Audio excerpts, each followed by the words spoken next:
Hello दोस्तों, मैं अमन सिंह आपका स्वागत करता हूं मेरे यूट्यूब चैनल अमन कोचिंग सेंटर पर। तो काफ़ी बड़े दिनों बाद आए हैं और क्लास 10th का एक टॉपिक कंटिन्यू करेंगे जो हमने फिजिक्स में पढ़ा था, प्रकाश के परावर्तन के बारे में। आज उसी से आगे चलेंगे। मैंने प्रकाश का परावर्तन पूरा पढ़ा दिया है। अगर आपने वीडियो नहीं देखा है तो लिंक डिस्क्रिप्शन बॉक्स में मिल जाएगा। मैंने पूरा प्लेलिस्ट बना के रखा है, प्लेलिस्ट की लिंक दे दूंगा, वहाँ से जाके आप लोग देख लीजिएगा। लेकिन आज हमारा टॉपिक है उसी के आगे, प्रकाश का अपवर्तन। और प्रकाश के बारे में मैंने पूरा अच्छी तरह से बता रखा है कि प्रकाश किसे कहते हैं, प्रकाश के गुण क्या होते हैं, प्रकाश का परावर्तन कैसे कैसे होता है, गोली दर्पण से कैसे होता है, सब कुछ बताया गया है। तो आज का टॉपिक बिना देरी करते हुए कंटिन्यू करते हैं, प्रकाश का अपवर्तन। तो आज का टॉपिक होने वाला है प्रकाश का अपवर्तन। प्रकाश का अपवर्तन, प्रकाश का अपवर्तन मतलब होता है इंग्लिश में refraction of light. Refraction of light English में बोलते हैं प्रकाश के अपवर्तन को रिफ्रैक्शन ऑफ लाइट। तो परावर्तन में क्या होता था कि प्रकाश जाके किसी चिकनी सतह से टकराकर पुनः उसी माध्यम में वापस लौट आता था। चिकनी सतह, वो भी अपारदर्शी, पारदर्शी होगा तो नहीं आएगा। जब प्रकाश किसी अपारदर्शी चिकनी सतह से टकराकर पुनः उसी माध्यम में वापस लौट आता था तो इस घटना को हम प्रकाश का परावर्तन कहते थे। तो परावर्तन में क्या होता था, टकरा के वापस आता था। अपवर्तन में क्या होगा, वही में घुस जाएगा। जिस पृष्ठ पे जाके टकराएगा वो जैसा भी माध्यम होगा उसी में जाके घुस जाएगा। अब परावर्तन में टकरा के वापस आता था, अपवर्तन उसी में घुस जाएगा। तो यहाँ से आप एक चीज दिमाग में रख सकते हैं कि परावर्तन मतलब टकरा के वापस आना, अपवर्तन मतलब वही में घुस जाना। आई बात समझ में? तो यहाँ पे क्या करना है कि दो माध्यम लेने हैं, ठीक है। यहाँ पे दो माध्यम होंगे। मान लेते हैं ऊपर, हम ऐसे ही कंसीडर कर लेते हैं, मान लेते हैं कि ऊपर वायु है। ऊपर क्या है? वायु। वायु मतलब हवा होता है, सबको पता होगा। तो ऊपर हमने एक माध्यम लिया है, ऊपर वायु है। और नीचे एक माध्यम ले लेते हैं, नीचे जल भर देते हैं। कोई भी माध्यम ले सकते हैं जो पारदर्शी हो, जिसमें प्रकाश चल सके, ठीक है। तो नीचे हमने एक माध्यम ले लिया जिसमें हमने क्या भर दिया है, जल। ये क्या भर रहा हूं मैं, जल, ठीक है। नीचे एक माध्यम ले लिया गया है जिसमें ऐसे जल भर दिया गया है। तो ये कैसा माध्यम है, जल, ठीक है। तो अभी मैंने अपवर्तन के बारे में बताया कि प्रकाश आएगा किसी एक माध्यम से, किसी पृष्ठ से टकराएगा, फिर उसी में घुस जाएगा। आई बात समझ में? प्रकाश आएगा, टकराएगा, उसी में घुस जाएगा, इसी को अपवर्तन बोल देंगे। आई बात समझ में? प्रकाश वायु से आया, जल के पृष्ठ पर आपतित हुआ, वहां से अगर जल में ही घुस के चलने लगा तो हो गया अपवर्तन। आई बात समझ में? तो अब वही काम हम लोग करने वाले हैं। तो मैं मान लेता हूं एक ऐसे कोई प्रकाश की किरण आ रही है और ये आके, ये जल का मैंने पृष्ठ लिया है, यहाँ तक हमने जल भर रखा है, इस पृष्ठ के इस बिंदु पर आपतित हो रही है। ये आपतित हो रही है, इसलिए इसका नाम है आपतित किरण। इसलिए इसका नाम क्या होगा, आपतित किरण। और ये आपतित कहाँ हो रही है, इस बिंदु पर, इसलिए इस बिंदु का नाम होगा आपतन, आपतन बिंदु, ठीक है। ये इस बिंदु पर आपतित हो रही थी इसलिए इसका नाम हो गया आपतन बिंदु, और ये आपतित हो रही थी इसलिए इसका नाम हो गया आपतित किरण, ठीक है। अब पता है कि अगर हम प्रकाश जल की सतह पर आपतित हो रहा है तो प्रकाश जल के अंदर प्रवेश कर जाता है। इसका क्या प्रमाण है सर आपके पास कि आपने कैसे कह दिया कि प्रकाश जल के अंदर घुस जाता है? तो इसका सिंपल सा आंसर है कि हमको जहाँ तक चीज़ें दिखाई देती हैं, जिसके अंदर हम चीज़ों को देख सकते हैं, इसका मतलब कि उसके अंदर प्रकाश जा सकता है, तभी हम देख रहे हैं। अगर कोई वस्तु हमें दिखाई दे रही है, जैसे ये चाक होल्डर है, तो अगर ये हमको दिखाई दे रहा है तो इसका मतलब प्रकाश बल्ब में से निकल के इस पे पड़ रहा है, इससे परावर्तित होकर आंख में पड़ रहा है, तो ये हमको दिख रहा है, ठीक है। तो अगर पानी के अंदर रखी कोई वस्तु हमको दिखाई दे रही है तो इसका मतलब उसके अंदर प्रकाश है, मतलब प्रकाश पानी के अंदर चल सकता है। तो उसी तरह यहाँ भी अगर ये आएगा तो पानी में घुसेगा, और पानी में घुसेगा तो थोड़ा सा भटकेगा। क्यों? क्योंकि माध्यम बदल रहा है। अब कितना भटकेगा, वो तो अभिलंब बताएगा। तो पहले हम किसको खींचेंगे, अभिलंब को, ठीक है, किसको खींचेंगे, अभिलंब को। तो ये हमारा अभिलंब है। अभिलंब यानी 90 अंश के कोण पे उस पृष्ठ पे खींच देंगे तो वो अभिलंब हो जाएगा आपतन बिंदु पर, ठीक है।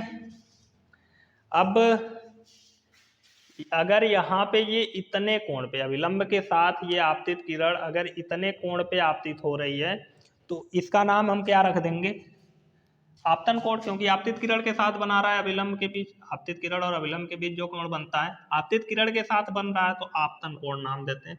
इंग्लिश में इंसिडेंट एंगल बोलते हैं, इसलिए आई से दिखा रहे हैं। ये कौन सा कोण है, आपतन कोण, ठीक है। अब ये प्रकाश जल में प्रवेश करेगा तो थोड़ा सा अपने मार्ग से भटकेगा, थोड़ा सा वह अपने मार्ग से विचलित होगा, और ये यहाँ से विचलित होने के बाद किधर विचलित होगा, ये इसका हमको लग रहा है कि ये सीधे ऐसे जाएगा। अगर मैं इसका सीधा, अगर हमको देखने से पता चल रहा हो कि ये प्रकाश ऐसे जाएगा, लेकिन ये प्रकाश ऐसे सीधे नहीं जाएगा बल्कि ये भटकेगा, और ये भटकेगा किधर, इधर भी भटक सकता है, इधर भी भटक सकता है। लेकिन एक बात दिमाग में रखना कि जब प्रकाश, ठीक है, जब प्रकाश किसी विरल माध्यम से सघन माध्यम में आएगा, अब ये विरल और सघन माध्यम क्या है, तो याद रखना कि जहाँ प्रकाश तेजी से चलेगा वो विरल होगा और जहाँ स्लोली चलेगा वहाँ सघन होगा। अब ये कैसे पता चलेगा कि प्रकाश तेज से चल रहा है कि स्लो चल रहा है, तो इसको पता करने का सिंपल तरीका है कि आप खुद से तुलना करिए कि आप कहाँ तेज दौड़ सकते हैं। अगर हवा में दौड़ना हो तब तेज दौड़ेंगे कि पानी में दौड़ना हो तब तेज दौड़ेंगे। जहाँ तेज दौड़ेंगे वो विरल होगा और जहाँ स्लो दौड़ेंगे, धीरे धीरे दौड़ेंगे, वो सघन होगा। तो सिंपल सी बात है, आप पानी में तेज नहीं दौड़ सकते हवा की अपेक्षा। दो माध्यम लिए हैं तो दो पे ही बात करेंगे। आप हवा की अपेक्षा पानी में तेज नहीं चल सकते। आई बात समझ में। तो हमारा जो हवा है वो विरल माध्यम है, इस वायु को हम कैसा माध्यम बोलेंगे, विरल माध्यम। वायु हमारा कैसा है, विरल माध्यम है, और वायु की अपेक्षा इसमें स्लो दौड़ेंगे तो ये सघन माध्यम है। इस माध्यम का नाम क्या होगा, सघन माध्यम। तो याद रखने वाली बात है, मैं यहाँ पे लिख भी देता हूँ कि जब प्रकाश विरल से सघन माध्यम में जाएगा तब वह अभिलंब की ओर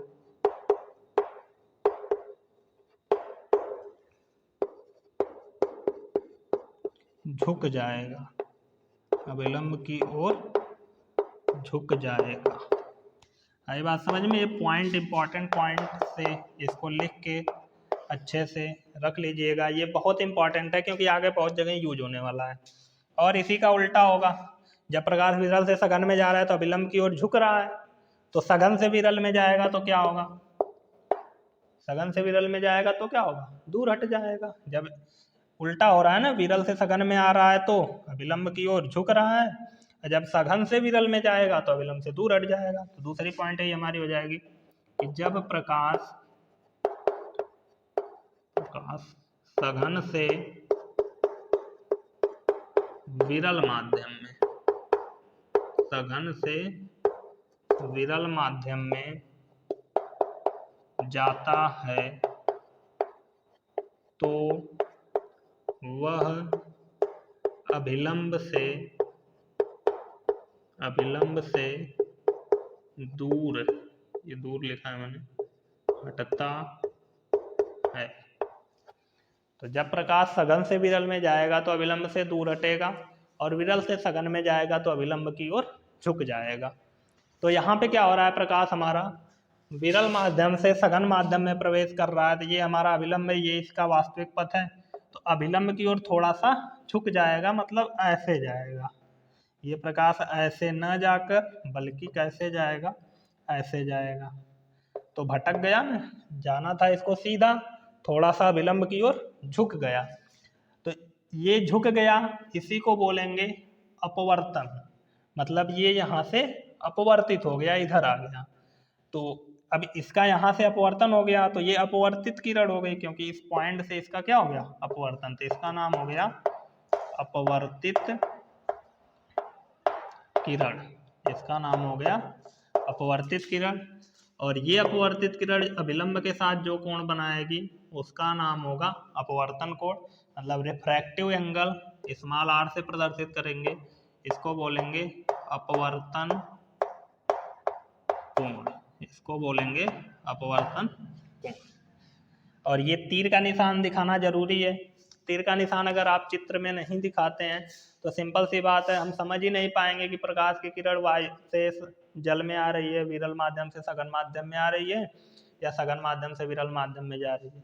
अगर यही नहीं समझ पाते हैं तो फिर आगे कोई चीज़ अगर हमको इस पर समझाना होगा तो और ज़्यादा प्रॉब्लम करेगा। आई बात समझ में? तो तीर का निशान दिखाना जरूरी है। तो हो तो गया प्रकाश का अपवर्तन, प्रकाश का अपवर्तन ही करवाना था, हो गया। क्या हुआ था, प्रकाश एक माध्यम से दूसरे माध्यम में प्रवेश कर रहा है तो वह अपने मार्ग से विचलित हो जा रहा है। इसका वास्तव में मार्ग तो ऐसे सीधे आ रहा है, लेकिन यह उससे विचलित होकर थोड़ा सा विलंब की ओर झुक गया, तो उसी का नाम हो गया अपवर्तित किरण। मतलब इस प्रकाश का क्या हो गया, अपवर्तन हो गया। तो सिंपल से इसकी परिभाषा लिखेंगे कि जब प्रकाश किसी एक माध्यम से दूसरे माध्यम में प्रवेश करता है तो वह अपने मार्ग से विचलित हो जाता है। यह घटना प्रकाश का अपवर्तन कहलाती है। तो यही चीज लिखेंगे इसकी डिफिनेशन में कि जब प्रकाश की किरण, यहाँ किरण भी नाम दे देते हैं, ये हमने किरण पे ही डिस्कशन किया है तो प्रकाश की किरण पे ही बात करेंगे परिभाषा में भी। जब प्रकाश की किरण एक माध्यम से किसी दूसरे माध्यम में, एक माध्यम से किसी दूसरे माध्यम में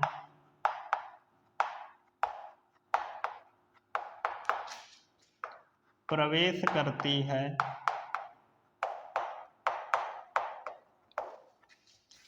तो वह अपने मार्ग से विचलित हो जाती है।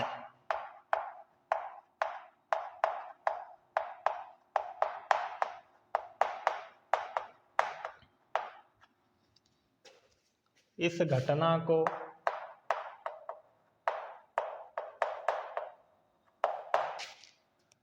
प्रकाश का अपवर्तन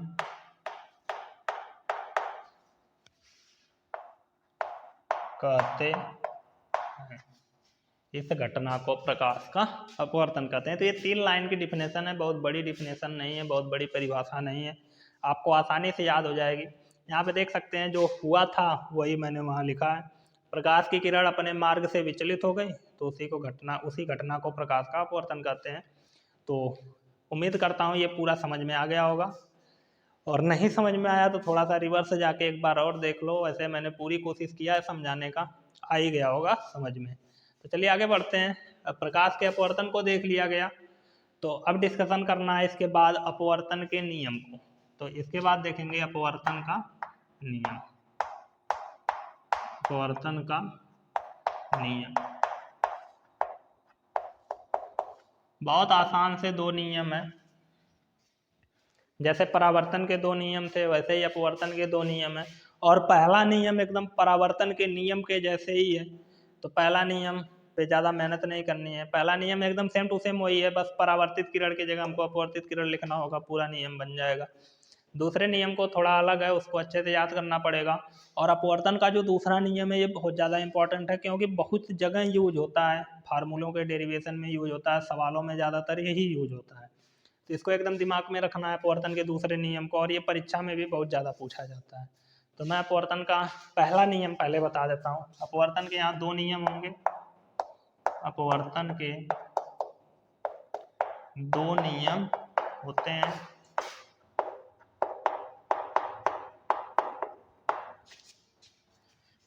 पहला नियम जो हमारा है वो क्या होगा, यहाँ पे देखते हैं।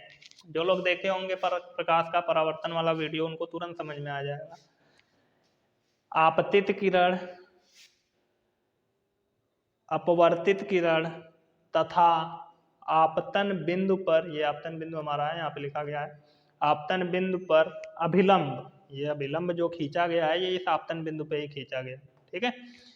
तो आपतित किरण, अपवर्तित किरण तथा आपतन बिंदु पर अभिलंब तीनों एक ही तल में होते हैं। देखना ध्यान से, मैंने क्या बोला, आपतित किरण, अपवर्तित किरण तथा आपतन बिंदु पर अभिलंब, तथा आपतन बिंदु पर अभिलंब, हमारा ये रहा आपतन बिंदु, आपतन बिंदु पर अभिलंब तीनों एक ही तल में होते हैं।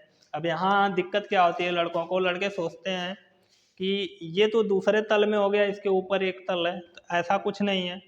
ये जितनी भी कलाकारी हमने किया है सब अपने कागज के एक तल पे किया है, दूसरे तल पे जाके नहीं कुछ किया है। ऐसे भी सोच सकते हो कि ये पानी है हमारा, ये हमारा पानी, हम इसको एक बार में दो तल में, दोनों तल में नहीं भर सकते। अगर हमने कटोरा ऐसे पकड़ा है तो इधर पानी भर सकते हैं, नीचे नहीं भर सकते। तो वही बात यहाँ पे है कि ये सब जितना भी कार्यक्रम हमने किया है, जितना भी कलाकारी किया है, सब एक अपने कागज के एक ही तल पे किया है। कागज का तल क्या होता है, जैसे हमारा एक पेज होता है, ऐसे मान लीजिए पेज है तो ये ऊपर वाला एक तल हो गया, इसके नीचे वाला एक तल हो गया, तो हमने सारा कलाकारी इस पे किया है, तो ये हमारा एक तल है, ठीक है। तो आपतित किरण, अपवर्तित किरण तथा आपतन बिंदु पर अभिलंब तीनों एक ही तल में होते हैं, ये हमारा पहला नियम है। आपतित किरण,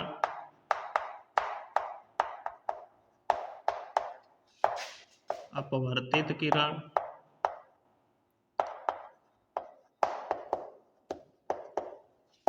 तथा आपतन बिंदु पर,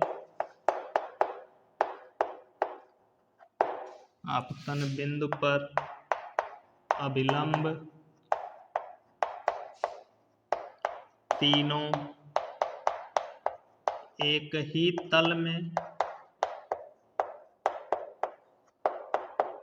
होते हैं। खत्म, सिंपल सा नियम है। आपतित किरण, अपवर्तित किरण तथा आपतन बिंदु पर अभिलंब तीनों एक ही तल में होते हैं। रटना नहीं है, सब यहीं सामने दिख रहा है, रटेंगे भूलेंगे। इससे अच्छा कि अच्छे से समझने का प्रयास करें, दिमाग भटकना नहीं चाहिए जब कोई टॉपिक समझते हैं। ये थियोरेटिकल है, इसमें कोई चीज़ प्रूफ करने वाला नहीं है कि मैं इसमें प्रूफ करके प्रमाण दूं हर चीज़ का। ये देखने वाली चीज़ें हैं, सबको सामने दिख रहा है वही लिख दे रहे हैं, ठीक है। ये जो दोनों पॉइंट लिखा है ये एकदम दिमाग में बैठ जाना चाहिए, आगे अच्छे से चीज़ों को समझना है। तो अब चलते हैं दूसरे नियम पे। तो अगर आप लोग 10 में पहुंच गए हैं तो आप लोग अब तक जान भी गए होंगे कि जो प्रकाश होता है, जो सूर्य का प्रकाश होता है, सफ़ेद प्रकाश, उसमें 7 रंग होते हैं। बहुत से कलर के प्रकाश होते हैं, उसमें कई रंग मिल के बने होते हैं प्रकाश। जैसे श्वेत प्रकाश में तो 7 रंग ही होता है सूर्य के प्रकाश में, लेकिन उन 7 रंगों के अलावा भी बहुत से ऐसे रंग हैं जो हम अपनी आंखों से देख सकते हैं। सभी चीज़ों पे सूर्य का प्रकाश ही पड़ता है, सफ़ेद प्रकाश पड़ता है, और उस प्रकाश के कारण हमको अलग अलग कलर दिखाई देता है। लेकिन यहाँ पे जो स्नेल का नियम हम लोग सीखेंगे, स्नेल का नियम अभी आप लोगों को दिमाग में नहीं पता होगा कि क्या होगा स्नेल का नियम। यही जो दूसरा नियम होता है इसी को स्नेल का नियम कहते हैं, ठीक है। तो जो अपवर्तन का दूसरा नियम है वह प्रकाश की किसी एक रंग की किरण के लिए होता है, ठीक है। तो यहाँ पे लिखेंगे एक ही रंग की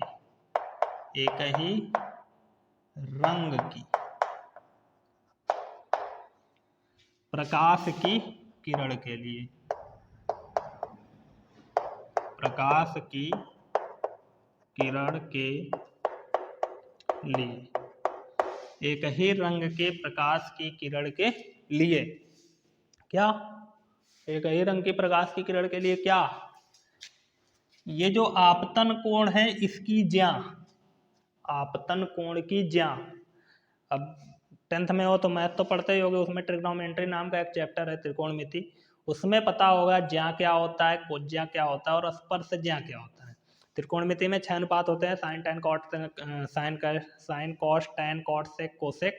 तो उसमें से जो आगे के 3 होते हैं उसके उल्टे लास्ट के 3 होते हैं, ठीक है। तो आगे की 3 की हिंदी होती है, उसी से मिलते जुलते वो भी रहते हैं।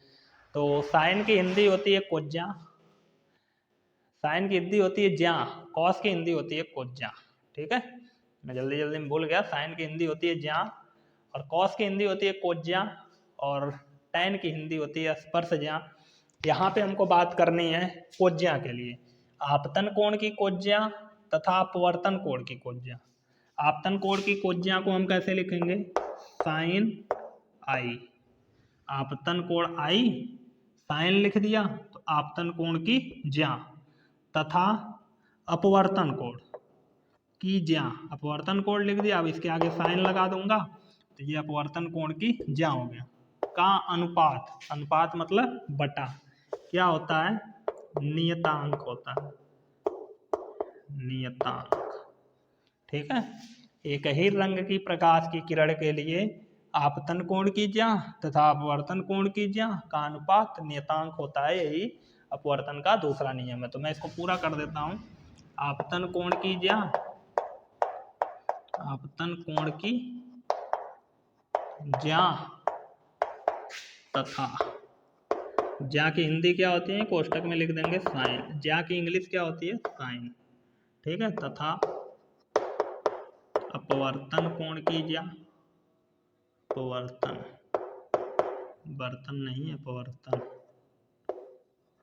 अपवर्तन कोण की ज्या, ज्या की इंग्लिश होती है साइन, ठीक है, का अनुपात,